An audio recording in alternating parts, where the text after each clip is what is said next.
You're listening to the Clean Comedy Podcast with your host, James Creviston.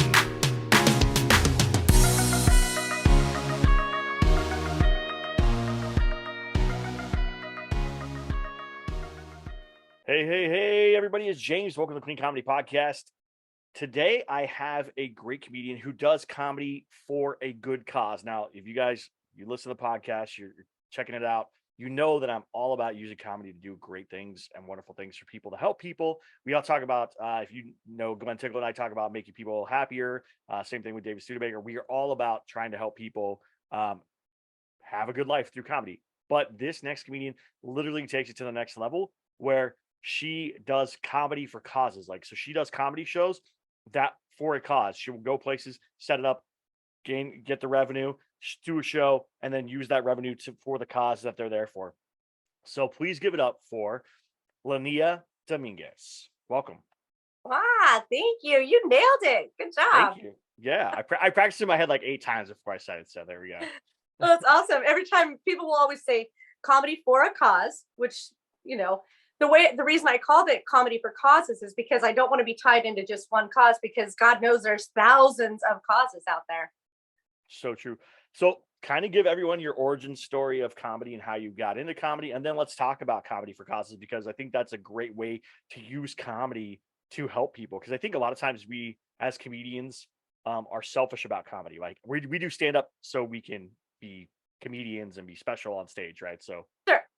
And that's the case. I mean, don't get me wrong. We are all, I struggled with the whole narcissistic aspect of stand-up, because I had a hard time with posting selfies in my face, but I'll explain that. But anyway, so I've always been in advertising. I've always been in sales and advertising. That's just what I enjoy doing. But you can't see it now, maybe with camera, but I use my hands. I'm animated.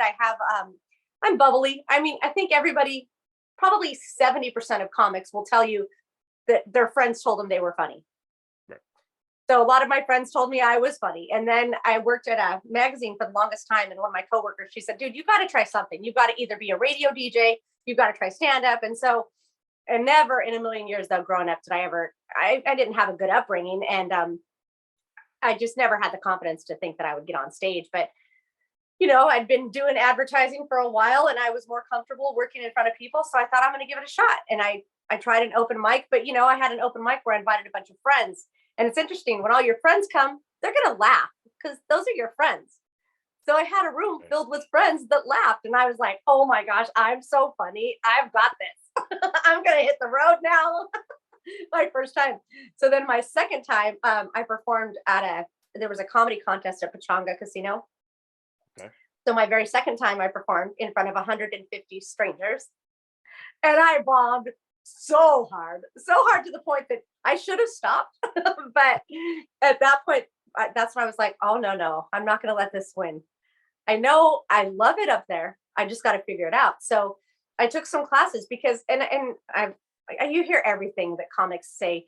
Granted, you can't take classes to learn how to be funny, but there's an art form in writing a joke. We all know that. You know, we know the concept of threes. We know the concept of, like misdirection, like shift, and just all those different elements. Holding a chord. So, you know, because oftentimes comics will get nervous and they wrap up the chord a lot of times. So yeah, I took a Flappers Comedy Club in Claremont. I took their class, and they were advertising with me in the magazine. And so I kind of worked out a trade with them. So I kept taking the class and oh my gosh, I loved it. But the first year I was hitting up every coffee shop, every place possible. And it was really scary. I mean, I remember, I'm not trying to say that people should do this, but I remember having to take a Xanax before I got on stage. It was so scary. But after my first year, so I was going to church, and my pastor, this was during the recession, and they were talking about how people weren't tithing as much, and they were having issues with staff, not being able to pay staff and situations like that. And I thought, oh gosh, I need my church here, because I need to have a place to go and pray for forgiveness for everything I said on stage Saturday night. Because granted, I know this is a clean podcast and I'm going to be really good, but you know, sometimes when you hit the improv in various places, you get a little edgy. So I need my church. But no, in all honesty, they were talking about not having funds. And so I told my pastor, I go, hey, what if we did a comedy show to raise money? I'm only a year in. I'm way braver than I should be. But he said, I love the idea. And we booked comics and it sold out. We had over 200 people that came. And that night I realized, I was like, this is what I need to do. That's so awesome. It was insane. And I'm not, I don't like attention on, obviously, yes. When I'm on stage, yes. Look at me, laugh at me. But as soon as I'm done, I want to go to the green room. I'd like to go home if possible. Right. Yeah. You know how, yeah. Well, it drains you. It drains you. Like doing stand-up drains you of your energy. You just spent all that energy getting amped to go on stage. You do your set, and then immediately, like, you lose everything, and you're like, okay, I'm ready to go home now. Like, I want to be away from everything. It's always funny because I always feel bad. Comedians will be like, hey, come hang out with us. And I'm like, I am literally drained now. Like everything that I had, I just put in to that entire set on stage. So and it's a rush. I mean, the adrenaline rush is, it is the most amazing thing. But afterwards, yes, I'm tired. And it's funny too, because oftentimes friends will come and my friends will want me to come and sit at the table with them after my set.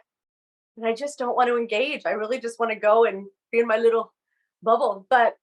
And so, because what was interesting is the next Sunday when I went to church after the comedy show, oh my gosh, they had me come up on stage and they gave me flowers and I was so uncomfortable because I did not need all of that. Right. That's so funny. I think a lot of people think that comedians are these extroverts like all the time, but really we're very introverted people who in that moment on stage, that's where the extrovert piece comes out. And then we go back into our little shell. Right. Yeah. Yeah. And I'm not. I mean, everyone seems to think I'm an extrovert because just how I'm talking with you now, I'm bubbly, I'm happy, I'm excited, but then it's all done. Yeah, exactly. So we're done. I'm all done. I feel you. I 100% feel you on that. So you did the first one at the church, and then how did it snowball from there? How did you turn it into like a thing that consistently started happening? Like what did you do? What was your next step? So the next thing I did is I emailed some of my advertisers that I knew were in the nonprofit arena. And I said, this is what I'm doing. I would love to do a show for you. And so there's a hospital, it's a rehabilitation hospital out of Pomona called Casa Colina Hospital.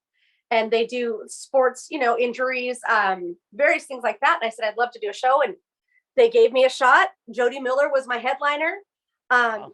It was an amazing show. And then the next one I did was to raise money. Some of my soft spots are foster kids. I had two sisters that were raised in foster homes. So there's certain organizations that I really have a soft spot for, and that was one of them.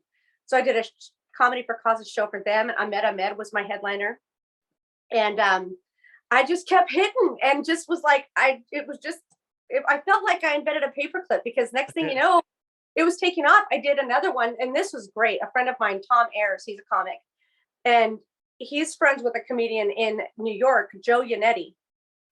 Well, Joe is really good friends with Bill Burr. Oh, wow.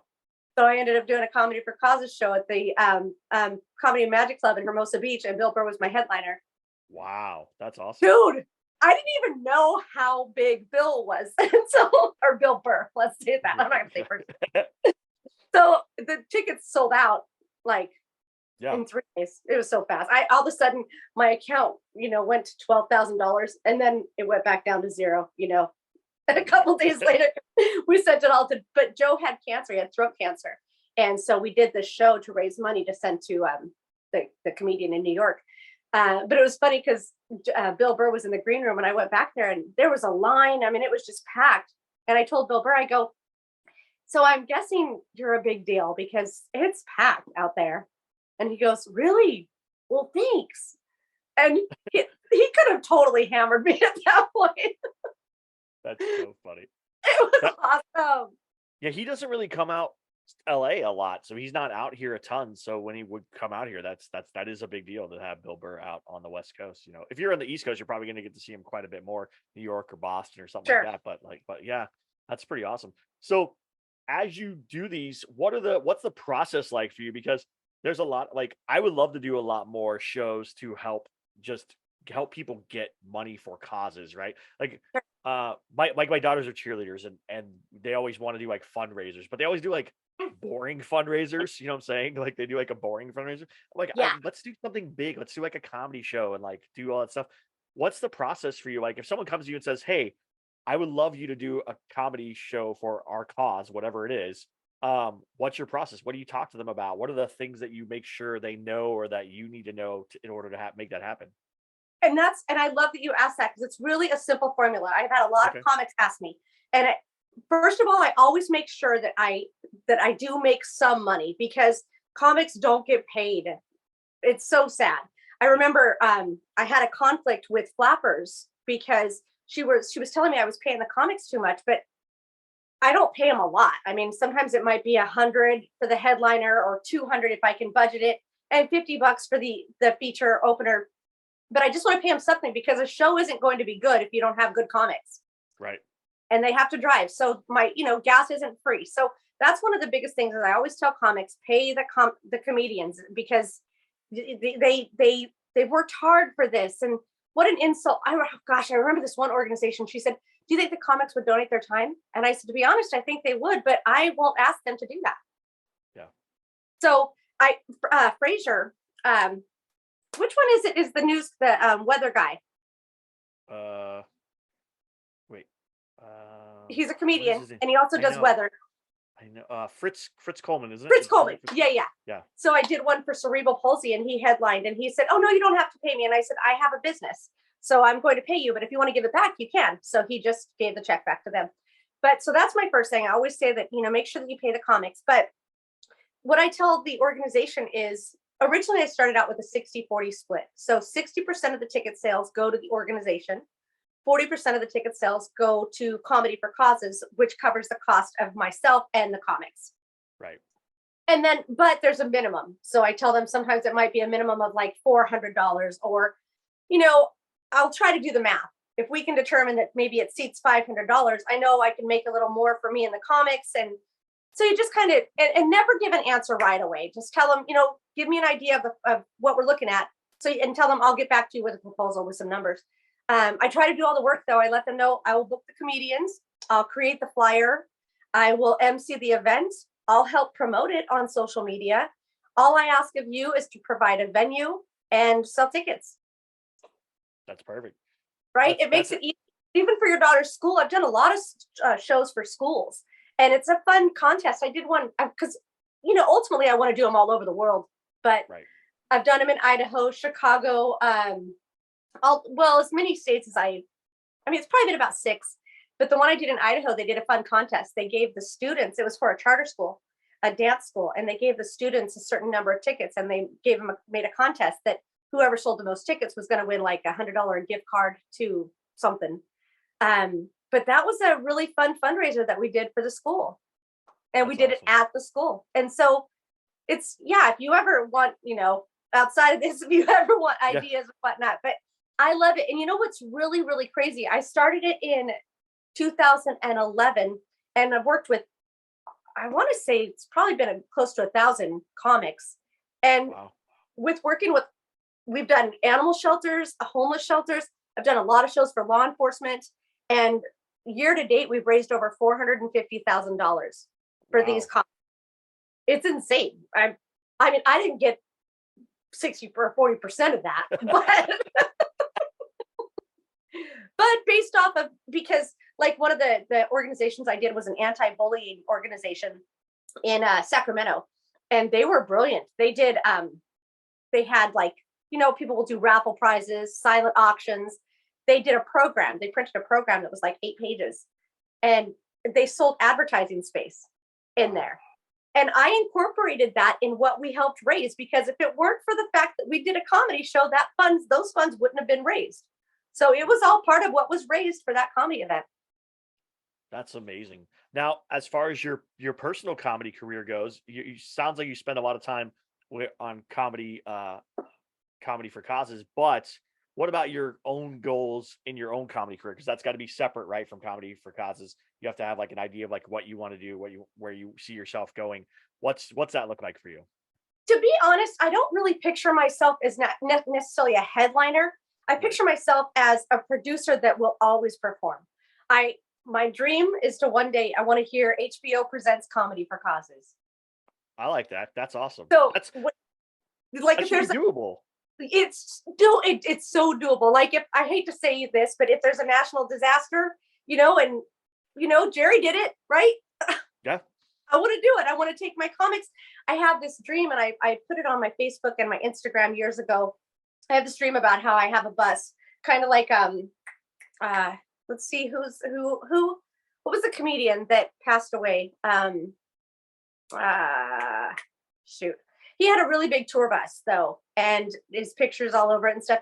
So my dream is to one day have a big tour bus, and on one side of it, I want to have all the headshots of the comedians that have done my shows. On the other side, I want to have the different logos of the organizations, and then on the back side, corporate logos, which will then pay for the gas to travel. Right. And it'll sleep 5, so me and the comics can travel and just do shows to raise money for good causes. I love that. That's the dream. That's right. That's exactly what I end up want to do is have like just like a motorhome, I guess, really, but like be able Yes. to travel with all my friends and go do stand up all over America and stuff. They have kids like I have older kids of all my friends. So of my friends, Yeah, me I have too. the older kids. So then I don't have to worry about my kids, but they have like younger kids. So it has to be a space for like kids and whatever and stuff. So I know it would just be like a good like summer. I always say like I want to do all my touring in the summer so that everybody will be able to do their stuff and kids are out of school and you can see the family and do all that stuff, so Sure. that's a good way to do it. Now, what is the biggest piece of advice that's helped you in your career, either with comedy for causes or for your own personal career? What's like that piece of advice that you kind of hold on to and kind of remind yourself of? Gosh, been so many great pointers that seasoned comics have given me. One, I just love the authentic. Be authentic. Be authentic. I remember one of the instructors, Joni Coyote, was my instructor, and Jody Miller. I took her courses, but they said when you get on stage and you talk about having kids and you don't have kids, it comes through. Yeah. So be authentic. Whenever you tell your story in your voice, man, it just comes through. And a lot of my stories are a little bit dark. Oh, no, they're really dark. I mean, my mom is over there, but that's because she's in a box. So I talk a lot about my mom. Yeah. So I mean, but be authentic, share your story. And if you do, don't be ashamed. Don't ever be ashamed. And just, and I like the whole stream of consciousness. You write it down and then you'll find the funny in there. So I think be authentic. You'll connect with people. People are attracted to vulnerability. Yeah. And that's people have told me you have a likability on stage, which I think that's helped me in situations where maybe the joke didn't quite hit. I think luckily the audience is probably, they're like, oh, she's sweet though. Thank you, Jesus. I'll take that. And then hit up every single mic that you can, whenever, especially if you're just starting out, but get up as much as you can and write as much as you can. That's probably one of my biggest areas of weakness is I don't write as much as I need to. I try to write a joke every single day. A lot of times though, I'll like marinate on an idea and then I'll wake up in the middle of the night and start writing a joke on my phone or something like that at 2 o'clock in the morning. So that's really bad sometimes where you're like, oh man, I just want to sleep. Like I don't want to wake up. But you have to do it. If you write it down, can you go back to sleep? Yes, then I can go back to sleep. But if I don't wake up, I will literally lay there and keep thinking about the joke in my head and then I'm like, I have to just get up and I just have to like roll over, grab my phone and write it on there and then go back to sleep. And my wife even knows that, like, she knows like, oh, he must be writing a joke. Like, cause I'm not going to get on my phone in the middle of the night for anything. But if I have a joke, I'm going to get up and write it because I don't want to lose that. Cause also, I don't know if you've ever done this where you go, I'll remember that in the morning. I'm in the shower. Yeah. I'll remember that later. And then you're like, all day long. Yep. No, it's gone. No. It's gone. Yeah.